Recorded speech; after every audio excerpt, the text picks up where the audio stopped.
Thank you. So we will continue our study and discussion of the book written by Sister Clara M. Cott, The Technique of the Spiritual Life. Clara Cott, as you all know, she is a international speaker, very devoted uh, Theosophical Society member, and propagate theosophy throughout the world, moving different parts of the world. She has written a lot of books, very interesting book, and the most important point is that she, because of new generation coming to Theosophical Society, she edited in a different ways and adding something interesting thing in the book like Key to Theosophy. It is not edited, it is simplified um, more by Clara M. Cott. And the speaker today is it is his third uh, part of the book, Dr. Partha Sarangi from Odisha Utkal Federation. He completed MA in English, doctorate, and professor in Baleswar Engineering College. His wife is available here. She works as a scientist. He is blessed with two daughters. All four are members of the Kotak Laws. But Brother Partha has revived with, of course, with the other members. The Baleswar Theosophical Laws are now one of the vibrant laws in India. He is a national lecturer of Indian Section Theosophical Society. He is uh, fluent both in English and Odia relating to theosophical study, theosophical text. And now I welcome Brother Partha Sarathi Prasad Sarangi to start his program. Welcome, Brother Partha. Thank you, Brother Pradeep bhai, and my namaskar to all those who are present here to listen to this. I also inwardly putting my hearty regards to that great soul, Madam Clara D. Cott, who has authored this book. So we shall go to the chapter 5. Previously, we have completed up to the chapter 4. So chapter 5 begins with the caption, the preparation for the way and emotions.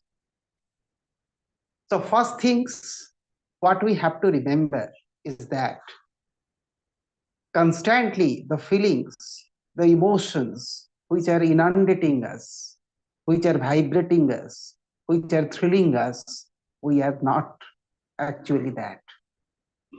So we are not feelings, we are not emotions. They do operate at a certain state of consciousness, is a part of my consciousness, not the whole. Wrongly, very often people identify themselves with these emotions, with these feelings. Our psychic body expresses many things. It has limitless potentialities. At the primary stage, it has desires, passions, love. And initially, mostly, we are motivated by certain type of low level of emotions and passions. And here it comes when we are treading this path of spirituality, we must strain our emotions. We must select or we must welcome some type of emotions. There must be a proper emotional trainings. To some extent, I can say that we also should have a greater emotional management. We shouldn't totally open the doors of our mind to certain type of emotions which we feel not cooperating with us when we are treading this path of spirituality. As I have already said, this psychic body contains many type of vibrations, finer vibrations and coarse vibrations. Generally, in the initial part of the evolutions, we are much more related with the coarse part of the vibrations.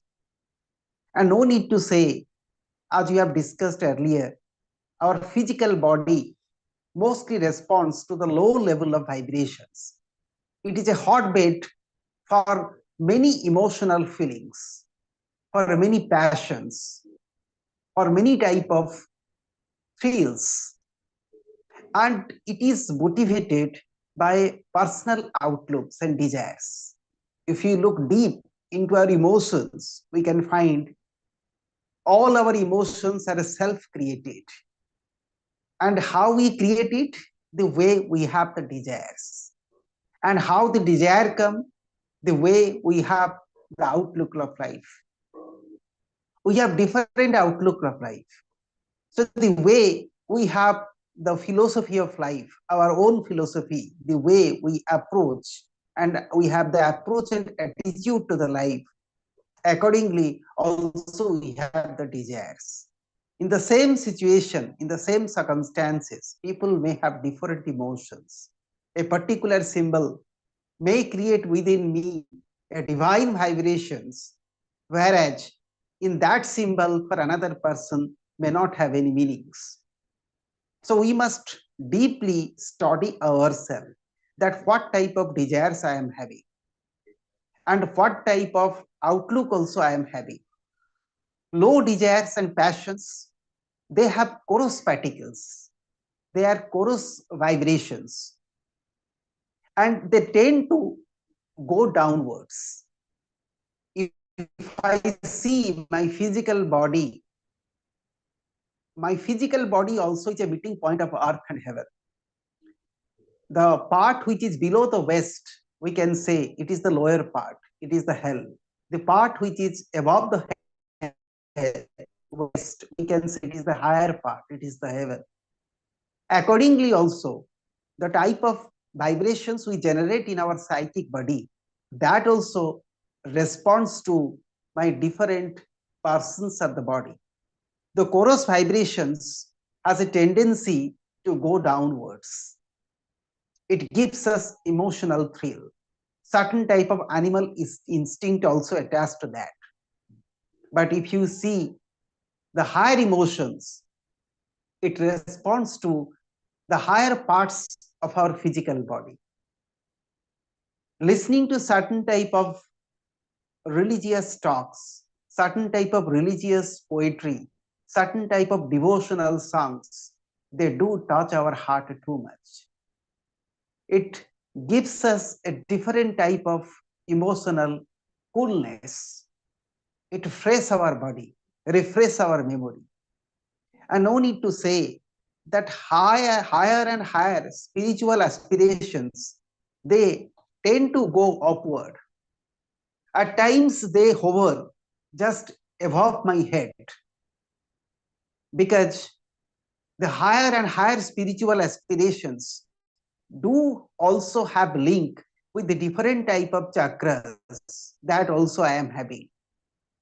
And among all these chakras, which also we know in our scripture as Kundalini, they do respond to different type of vibrations. Different emotions also have a tendency to approach different centers of that chakras. And the divine feelings or the divine thoughts, they tend to mostly touch our heart. We can say that the center or the heart center or the chakra, the heart chakra, is the most primary basis on which we can start our spiritual expedition. So spiritual aspiration always shows itself above the body.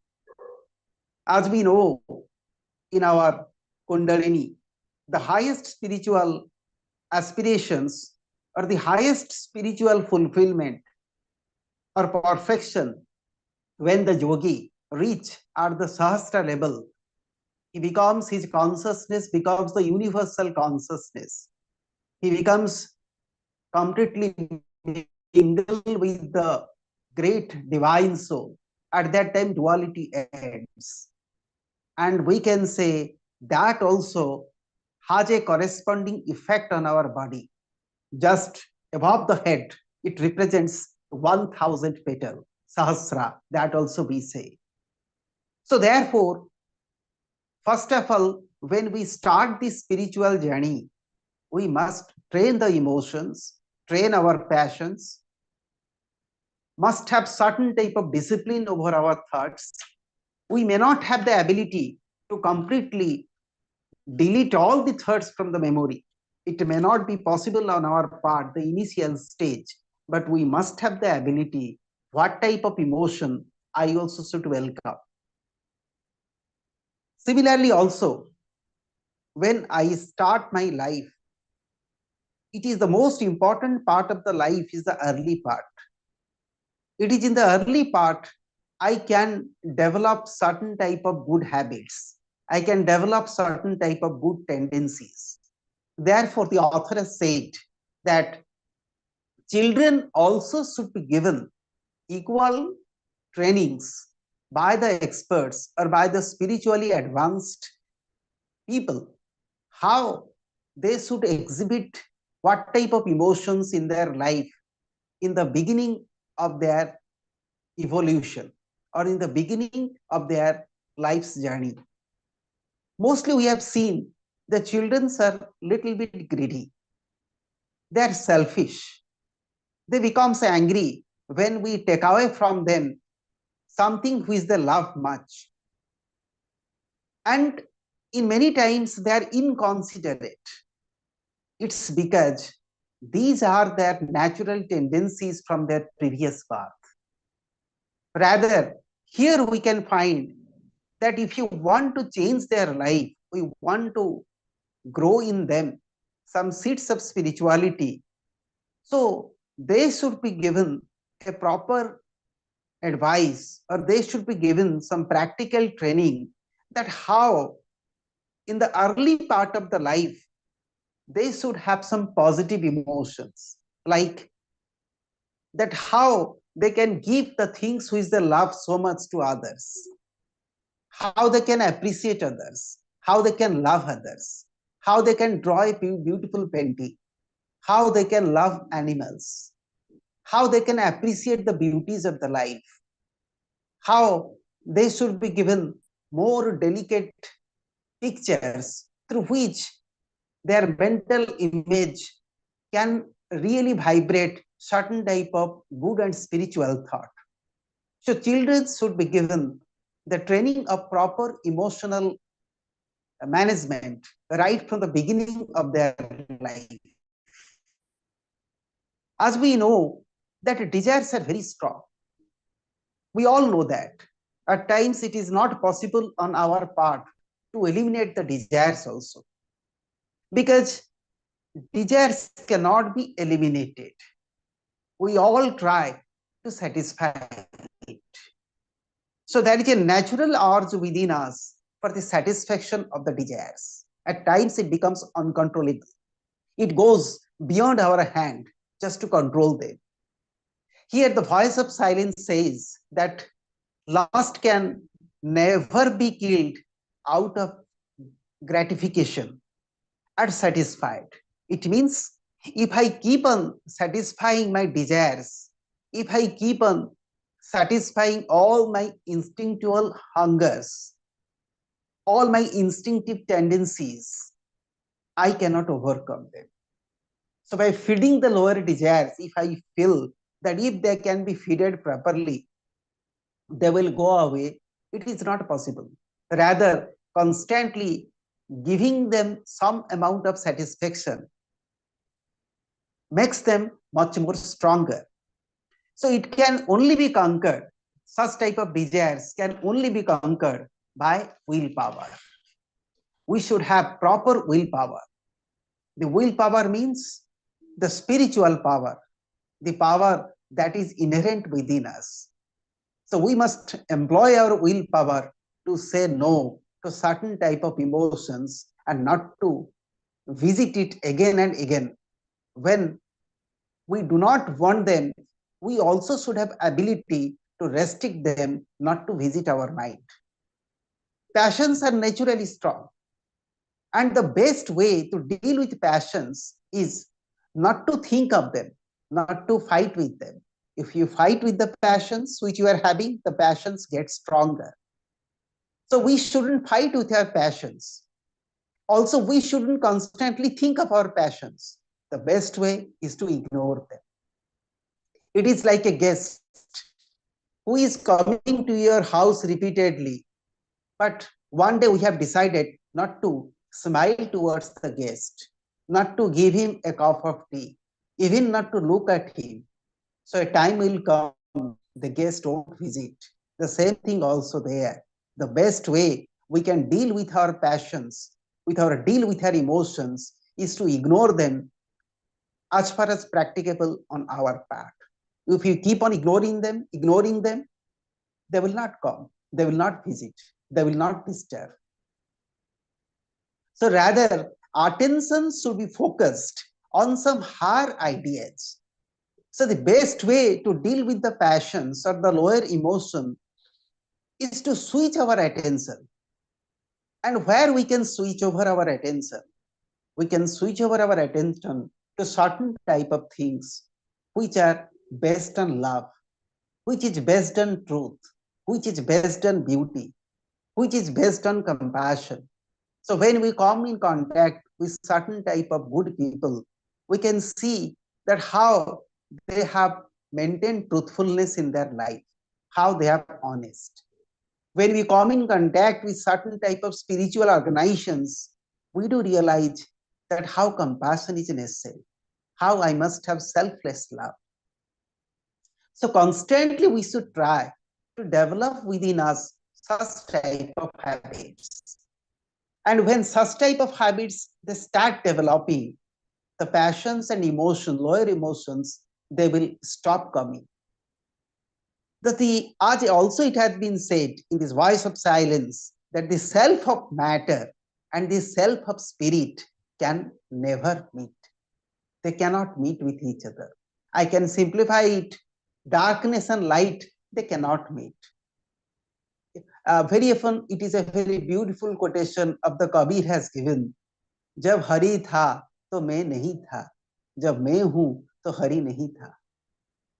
That means once I given in my heart my seat to the divine love, so I cannot have impassions. They cannot coexist.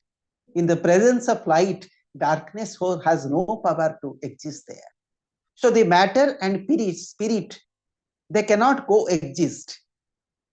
So the self of matter and the self of spirit, they never meet. And I must decide that to which way I should go. It is true that in the evolutionary process, gradually we are going towards the spontaneous overflow of the emotions which is coming from the spirit.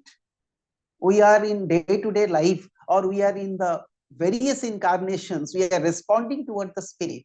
But when we cooperate with this process of evolution, naturally we can near ourselves to the divine wisdom which is within us, to whom we call as spirit, who is the Purusa, eternal Purusa within me.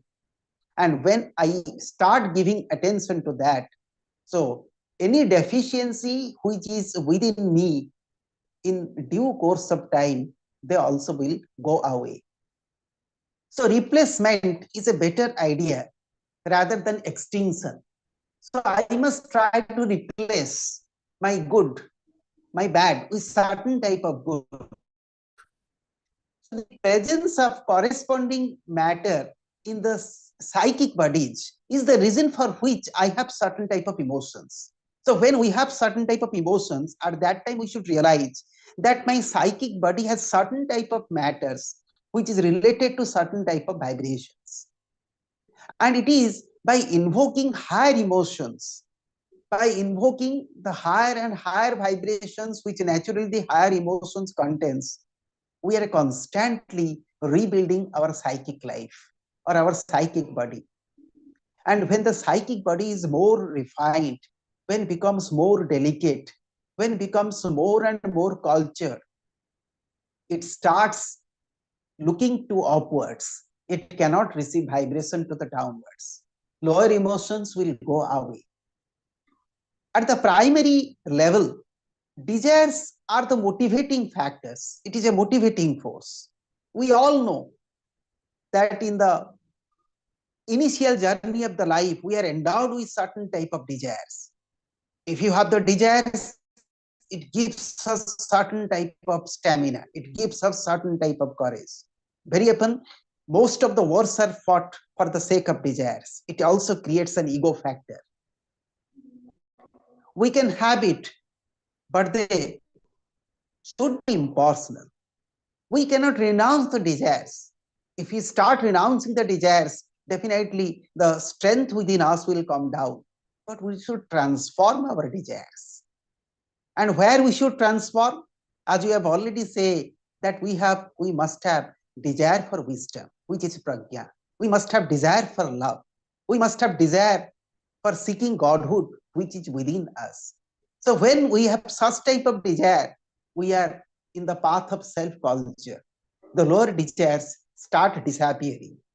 Finally, we must have no desires at all. That comes in the latter stage. Because a desire is a chain.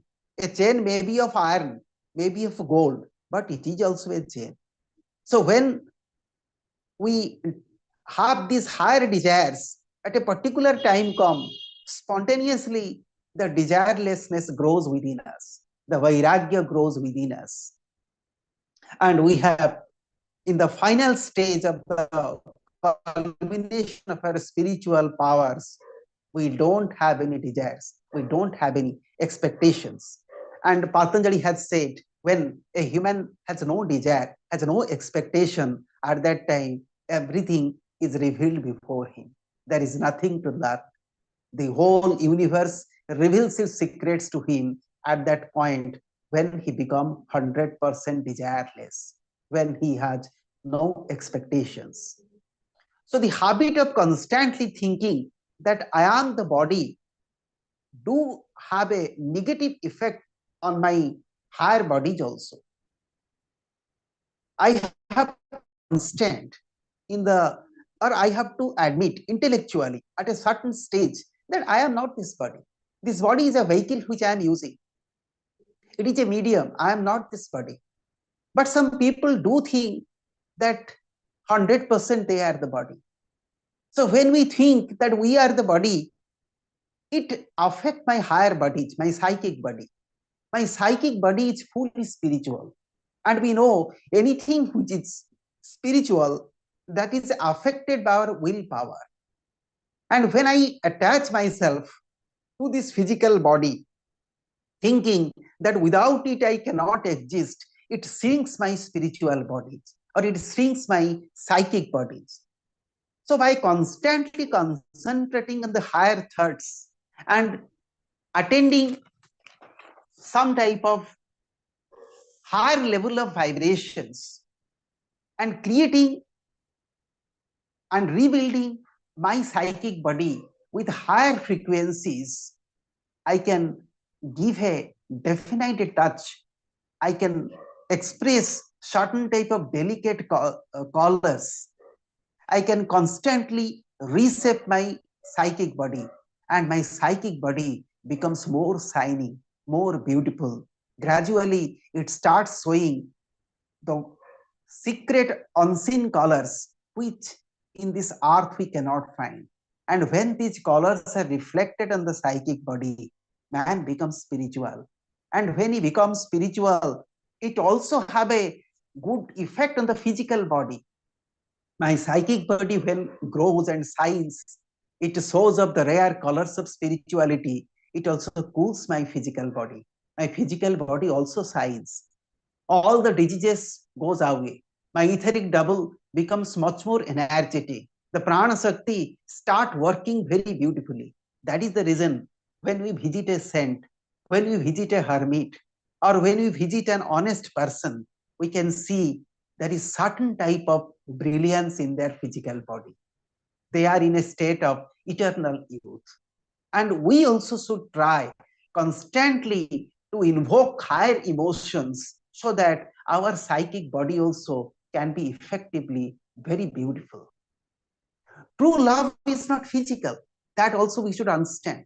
Love is the primary basis of my spiritual journey. Without love, this earth is nothing, or this human evolution is nothing, or this entire cosmos is nothing. We can say the whole creation is a creation of God in a multiple way. It is a God in plenty or God in different forms. And these God in different forms from that great one is the start of the evolution. And therefore, love in its divine aspect or in its divine quality is not physical, it is purely impersonal. It is a feeling of tenderness, it is a spontaneous willingness to do good of others, a spirit of self-sacrifice, it is a spirit of devotion. When you are in a state of love, we are in a state of sacrifice. We love to sacrifice. We love to work for others. In fact, inwardly we become a lover. We love everybody. That's the reason for which once upon a time, that even if a sparrow enters into my house, I also love it. So therefore, in a state of higher love, we become really the lovers. The lover which is sitting within me, the divine lover is sitting within me, it comes out. So we should train our children right from the beginning of our life that how they should love, how they should appreciate, how they should admire others, how they should sacrifice their things for the sake of others. When we start doing such type of things, at that time, the divine love which is sitting within us starts unfolding itself. So most of us are not aware about that. We are not aware that what a great feeling of love is. Love has different expressions in the different bodies also. In the physical level, we can say the love is sensual. In the astral level, the love is emotional. In the mental level, the love is understanding. In the causal level, the love is devotion. In the buddhic level, the love is pragya. In the atmic level, the love is universal consciousness. And in that level, we become Jivan Mukta. We pass from a I-ness, from that little ego to a vastness which is far beyond my imagination, which words cannot express. And it happens in that higher stage, which we can say is a state of samadhi. In that great state of samadhi, the personal emotions, the personal love totally disappears. I-ness totally disappears. 100% the Godhood within us expresses itself. I become the universal consciousness. I become the whole universe. The entire universe speaks with me. So therefore, we should try our best right from the beginning of our life that how we should express this very beautiful, tender feeling of love. Strong impulses naturally sensual. Initially, they have an intoxicating power. It comes to us. These impulses we cannot refuse. And we must devise our own way how to respond to these impulses also. There is nothing wrong when we are expressing some of our physical manifestations or when we are start giving some of our physical reactions to love, but it must be positive. It must be in a conducive manner. When the physical love is mingled with devotion, mingled with sacrifice, it is quite spontaneous. It is quite beautiful. And that's the reason for which in different type of, you can find philosophies, either in Eastern philosophy or whether in Western philosophy, we have developed different type of methods how to control this love and also how to purify it, how to express it also. So the love must be effectively channelized. If you want a forced celibacy, here the author has said it is dangerous. There must not be any forced celibacy. Vairagya should not be imposed upon. It must be natural. We should know that Vairagya is not going out of love. Vairagya means remaining in a state of eternal love. It comes in due course of time. At a particular time when we are fully evolved, we do express that quality of love within us. So our higher consciousness is always operating within us. It is in our higher bodies. And we should try to find the means by which we can connect our lower thoughts, or we can transform our lower thoughts into these higher thoughts. So gradually, when our lower is transformed, these attractions loses their force. No more they are going to trouble us. Ultimately, these attractions ceases. And what we feel that no more they have the capacity to influence us. No more they have the ability to sit in our mind. So what is our mind? Here also his author is saying that what is our mind? Our mind is an extraordinary, you can say, element. It is mercurial and it is ever changing. It is constantly in a state of chaos. We cannot control our mind. Unlike the restless waves of the sea, it is always, thoughts are always coming. At a particular time, when you close our eyes, we can see that our mind in a state of storm. Many thoughts are generating with that. But we are not our mind. And if we have the capacity, we can watch our mind. But also, J. Krishnamurti has said that we can develop within ourselves certain amount of awareness. So we are not the minds. The mind is a part of our body. So we can train our mind to visit or to regularly monitor what type of thoughts are coming out of that. We must be constantly watchful. Our desire nature practically causes thought. Thought is not coming from anywhere else. Thought is not coming from outside. It is coming from inside. And our desires are responsible for that. So what we should do to develop our mind power? Here the author has said that we should develop attention and concentration. These are the two ways by which we can develop our spiritual powers. So what is this attention?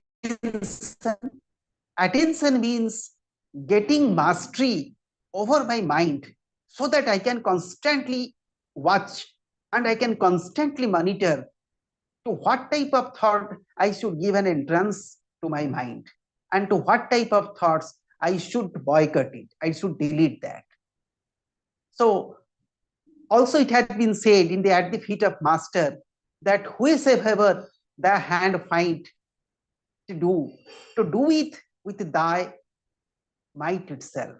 It means, another fact of attention means, another interpretation of the attention means, whatever I am doing, I should do it with 100% attention. So if I am writing, I must 100% merge in my writing. If I am speaking, with 100% I should merge in my speaking. If I am watching a particular thing, I should 100% watch it. So when I do something 100%, giving my entire mind on that, I am developing my attention. And in due course, this attention gives birth to concentration. And what is concentration? Here the author is saying the ability to think on a subject for a long span of time, that is called concentration. That how can I concentrate, or how can I relate myself on a particular point or a particular topic or on a particular idea for a longer span of time. And I don't have any divided thoughts, I don't have any divided attention. So this comes out of constant attention. And how can we develop that? Here the author is saying that I can develop that if I practice meditation. Constant meditation develops within us a dual consciousness. Here the author is saying, what is a dual consciousness? A dual consciousness means one part of our mind will be constantly doing all the activities, whereas another part of the mind will completely remain absorbed with the spiritual thought. It is not participating with what I am doing. So I am doing everything, but I don't have any involvement with that. So that type of tendency I can develop if I practice meditation. Consecutive thinking leads to concentrations, and repeated concentration leads to another creative aspect of the mind, that is called imagination. Imagination is another faculty of mind. What is imagination? The image making ability of the mind. The mind can make images. And this imagination is very helpful in my spiritual journey. Willpower, imagination, concentration develops my higher bodies. So imagination means by willpower, I can create an image in our mind, irrespective of the time. Imagination should be controlled and directed. We know in the Upanishadic age, in that Vedic age, certain great rishis have the ability to create something out of their strong imagination. We know that out of their strong imagination, how that great rishi Vishwamitra has created another heaven. So imagination leads me internal visualization. Visualizing things inwardly is a creative part of mind.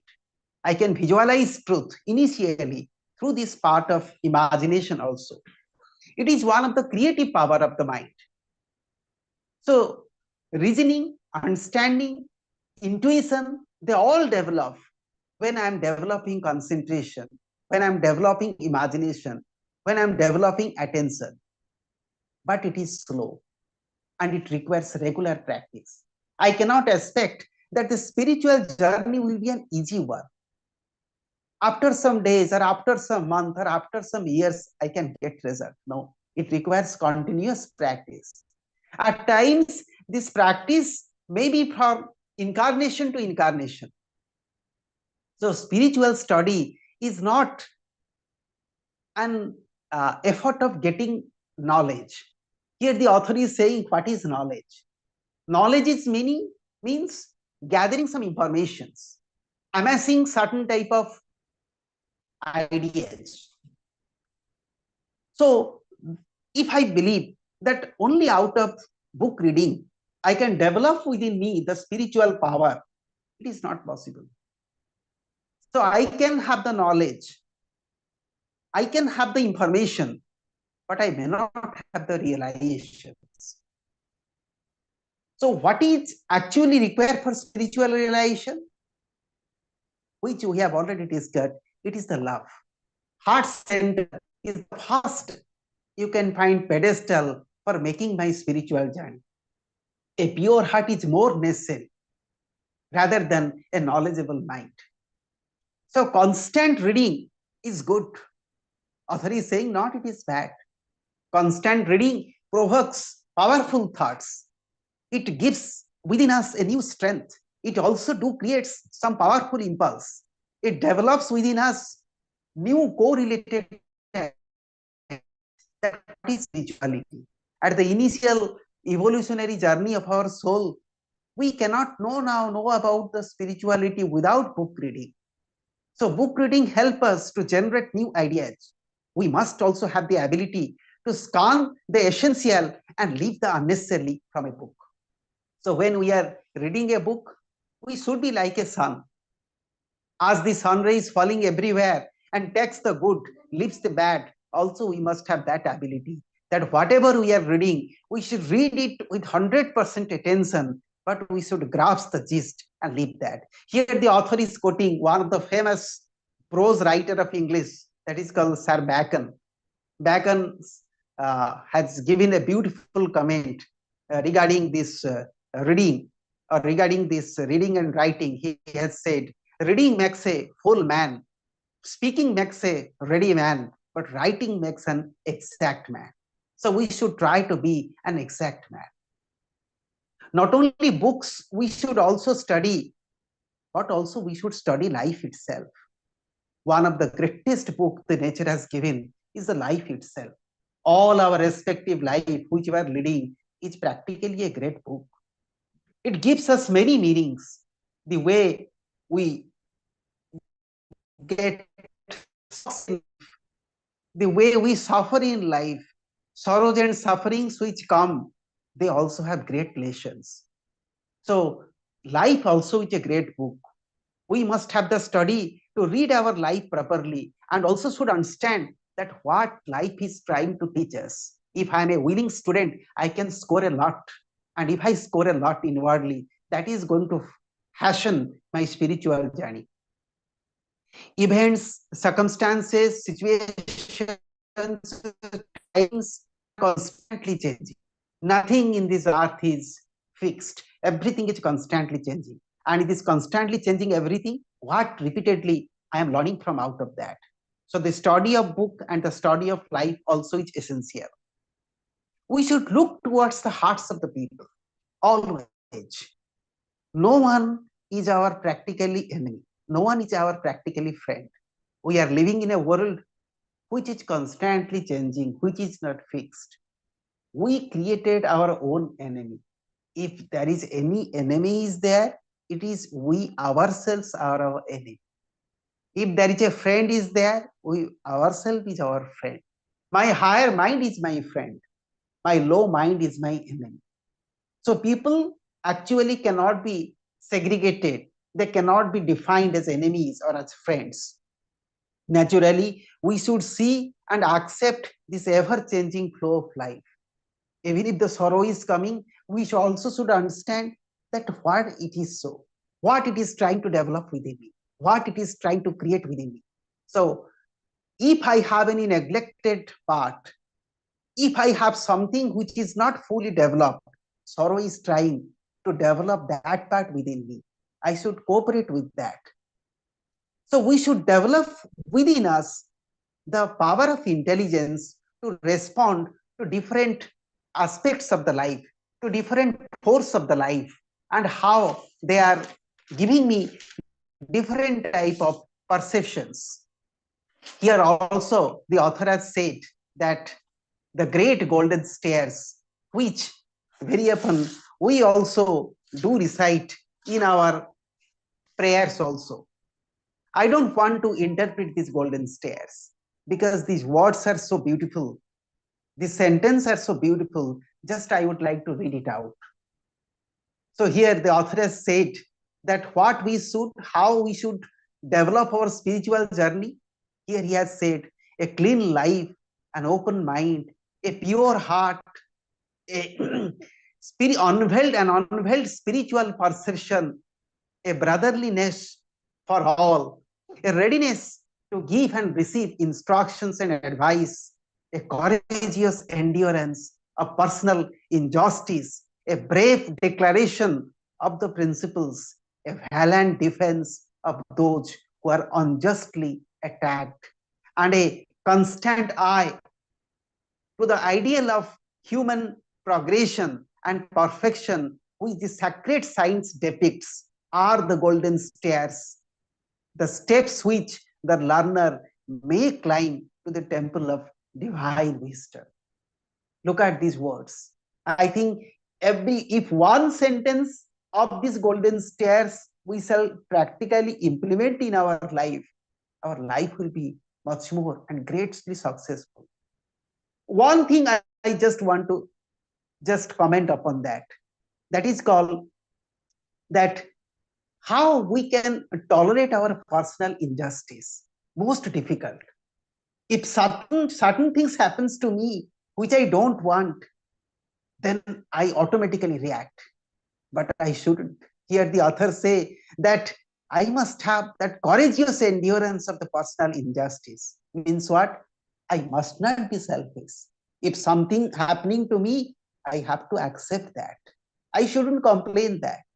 I have to introspect why it is happening. And if it is happening, what it expect from me, what type of power I need to develop. So if I want to reach and the temple of the divine wisdom, all these things which we have read, they are very much essential. From the Ancient times, here the author has said that if you look at our great yogis or the great schools which the Trans-Himalayan school is preaching, we can find they have given us rare knowledge. Here the author is saying that we have 6 sacred paramitas also which we should follow.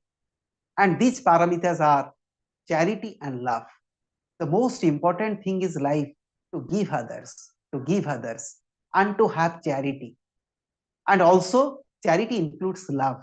I shouldn't give so that I can take from them. I should give because I love them. The way we are giving all the beautiful things to our children, at that time we are not thinking that whether they will give me back or not. Similarly, selflessly, we should give everything to the needy, to the people. Here I should quote what Sri Ramakrishna Paramahansa has said, Manuare Sitaram bhajan karle, bhuke anna, pyase pani, nange bastrate. So that should be the things. Next, he tells that we should have the morality. What is morality? A righteous dealing with others. Morality is not reading the sacred books. Morality is the way I am dealing with others. I must be very humble. I must be very careful not to, even in my lack of knowledge, to give any type of wound to others. I must be always tender to others. I must be sweet in my talk. It is if possible, I may not say anything, but I shouldn't try to have a very complaining voice. Another thing which also require, that is called patience. A patience or a patient bearing of pleasure and pain. I must have dauntless patience. Without patience, I cannot proceed in the path of spirituality. It requires from me patience, and another synonym of the patience is the power of tolerance. I must tolerate pleasure and pain with equal attitude. I must not be overwhelmed by the pleasure. I must not be restless in my pain. Everything must be accepted with a 100% equilibrium. And I must also have the dauntless energy. It is only the courageous persons, they can tread the path of spirituality. Spirituality is not everybody's cup of tea. A weak person cannot come to this path. It requires invincible energy within us, a dauntless energy, a great willpower. And what also it requires? Deep meditation and contemplation. Without meditation, I cannot develop my higher bodies. I cannot walk in this path of spirituality. And finally, I also should try to develop the wisdom within me, the pragya within me. So the one enemy which is within me, the author is saying, it is called I. It requires antakarana. I must totally abolish this I sense within me. Here author has given an example. The I is important at a certain part of life. Here the author is saying the I is like an egg. It develops and develops and develops, and the egg is necessary for the development of the chick which is growing inside the egg. But when the chick within the egg becomes mature, with its own beak, it destroys the cell of the egg and comes out. So I also developing my divine, you can find faculties within my ego. But a time come, all these divine faculty, when generate fully, awaken themselves, they will destroy the cell of ego. And that times I will be reborn, and I will have a spiritual rebirth. I will see the beauty which I am having. So everything is within me. When a time will come, we can see that. But the great enemy is that I-ness within me. So God is actually one. He is a truth, God, and beautiful. Satyam, Sivam, Sundaram in our things. And what we need to do, we must 100% attention on Him. We must be serious to invoke Him. And what is an idea of God? The idea of God may be personal.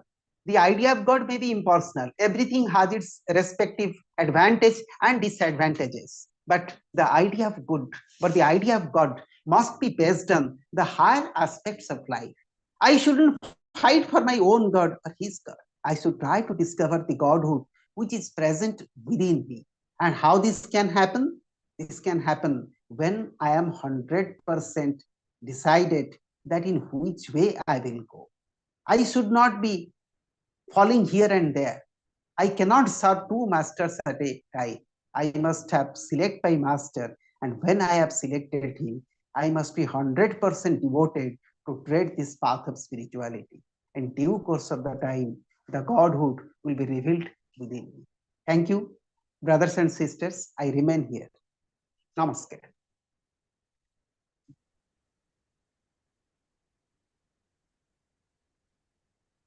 Thank you, Brother Partha. If anyone like to ask any questions on the subject here, they can ask. Or if anyone like to add something what Brother Partha has told to us, they can add it. I welcome each and everyone to share their thought or any doubt is there. They can ask questions by opening their audio or by raising their hand in their instruments.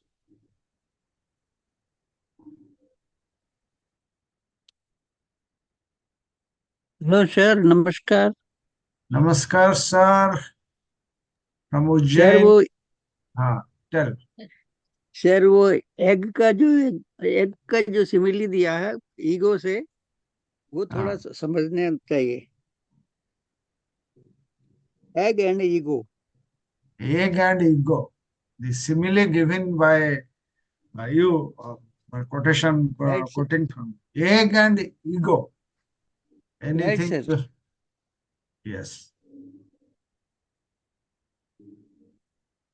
Partha. Yes, here the author has said, in the beginning of our human life, we don't have any ego. We need to develop a ego. Ego means the process of individualization, which is also necessary. I must individualize myself. But at a certain stage of life or a certain stage of evolution, when I have fully individualized myself by developing or by choosing a particular path or by choosing a particular book or a particular master or by treading a particular rituals, a time comes automatically within me. There is a call comes, the divine raised its heads, and it tells me to renounce all this ego. So naturally, I come out of my little ego, and when I come out, I can see the divine essence which is just within me.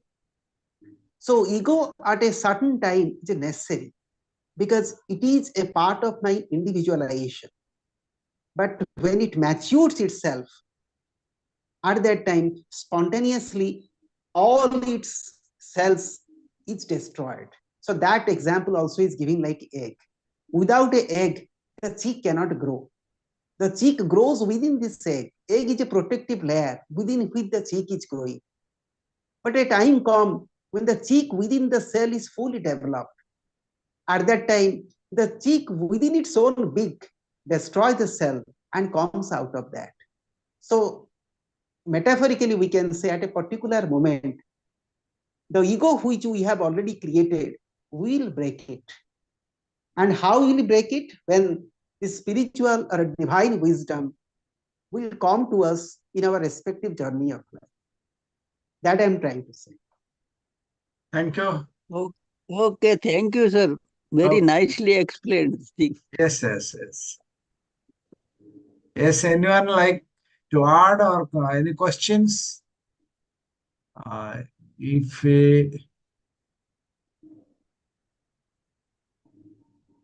If I don't have any questions or anything to add, so now I request Sister Mitalini to have the closing prayer. Yes, Mitalini.